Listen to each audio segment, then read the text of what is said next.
అనుకుంటున్నారా? నమస్కారం అండి. నమస్తే, చెప్పండి. మరొకసారి పని తగ్గించినట్టు ఎలా అవుతుందండి? ఒక్కసారి చెప్పండి. ఉమ్, ఒక్క ఒక్క ఇన్సిడెంట్ లో పవన్ కళ్యాణ్ గారు, నేను కూడా కంపల్సరీగా వీళ్ళతోటి నేను కూడా నా అభిప్రాయం కూడా ఒకటే. ఎందుకంటే కూటమి ప్రభుత్వంలో పవన్ కళ్యాణ్ గారి పాత్ర చాలా పెద్దది. ఈ రోజు తెలుగుదేశం పార్టీ కూటమి ఈ ప్రభుత్వంలోకి వచ్చింది, అధికారంలోకి వచ్చింది అంటే పవన్ కళ్యాణ్ గారి పాత్ర దాదాపు 70% ఉందని నేను గట్టిగా నమ్ముతాను. ఉమ్, ఎందుకంటే పవన్ కళ్యాణ్ గారు అనేవారు లేకపోతే బీజేపీతో టైఅప్ కావడము టీడీపీకి చాలా కష్టమైనటువంటి పద్ధతి. ఉమ్, కానీ టీడీపీని ఈజీగా బీజేపీకి దగ్గర చేసినారు పవన్ కళ్యాణ్ గారు. పవన్ కళ్యాణ్ గారి ఫ్యాన్స్ ఫాలోయింగ్ కానీ, పవన్ కళ్యాణ్ గారి స్పీచెస్ వలన కానీ, యువత వలన కానీ మొత్తం టీడీపీకి దగ్గర చేయగలిగినారు. దానికి నేను కూడా వీళ్ళతోటి నా అభిప్రాయాన్ని ఏకీభవిస్తా. కానీ పవన్ కళ్యాణ్ గారు ప్రతి ఒక్క ఇన్సిడెంట్ లో, ప్రభుత్వానికి సంబంధించిన ప్రతి ఒక్క కార్యక్రమంలో, ప్రభుత్వం చేస్తున్నటువంటి ప్రతి ఒక్క పద్ధతిలో కూడా ఎక్కడ సమర్థన లేదు, దాన్ని అట్లని తిరస్కరణ లేదు.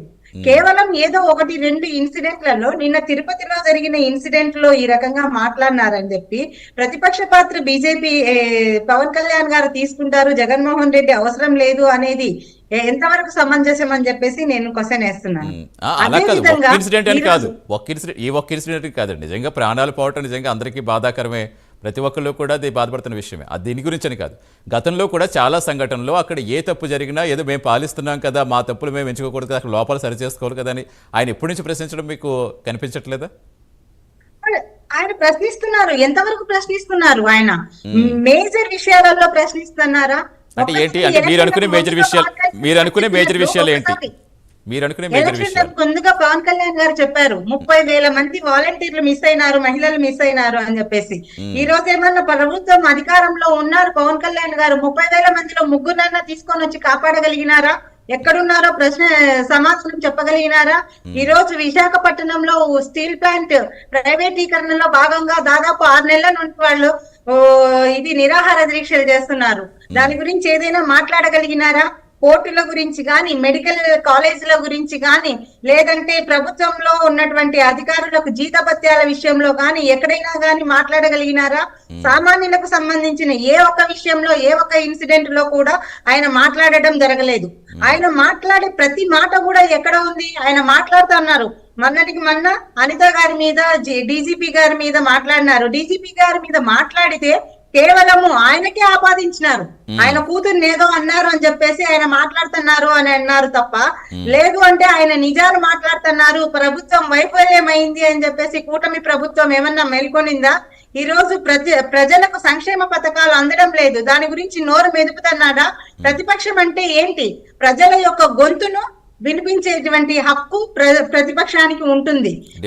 డెఫినెట్ గా ప్రభుత్వాల కంటే ఎక్కువ బడ్జెట్ ప్రతిపక్షానికే ఉంటుంది సమస్యలు వెలికి తీసుకురావడంలో. అంటే మీరు చెబుతున్న సంక్షేమ పథకాలు ఎవరికి అందటం లేదు, పోనీ అవి మీరు తీసుకొస్తున్నారా బయటికి?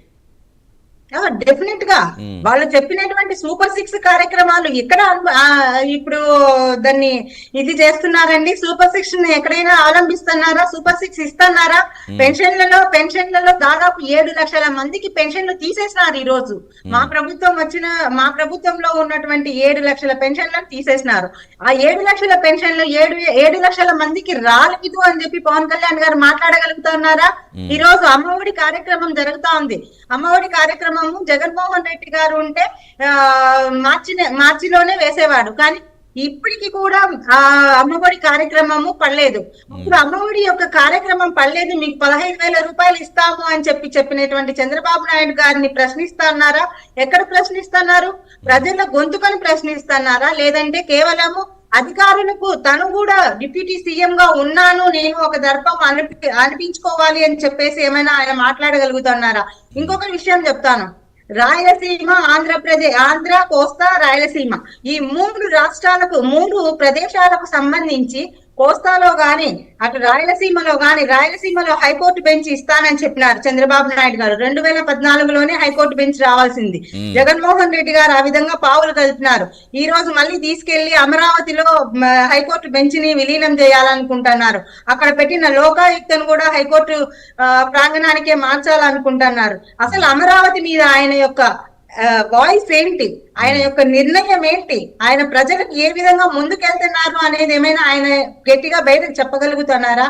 చెప్పడం లేదు. ఆయన ప్రతిపక్ష పాత్ర ఏంటి? Moreover we accept that Pawan Kalyan గారు ఇప్పుడు Yes. ఉన్నటువంటి ప్రభుత్వంలో మొత్తానికి లోకేష్ గారైతే ఏమి, చంద్రబాబు నాయుడు గారైతే ఏమి, లేదంటే బీజేపీ మంత్రులైతే ఏమి, అందరికంటే కూడా పవన్ కళ్యాణ్ గారు ప్రజల యొక్క దృష్టిలో చూడగలుగుతున్నారు. అంతే తప్ప ఆయన ప్రభుత్వానికి వ్యతిరేకంగా ప్రజలకు దగ్గర చేరువ కావడం కోసము ఏ రకమైనటువంటి పరిపాలన చేయడం లేదు అని చెప్పేసి మేము గట్టిగా చెప్తా ఉన్నాం. రైట్ అండి. ఎస్, జగదీష్ గారు మీ ఆన్సర్ ఏంటి?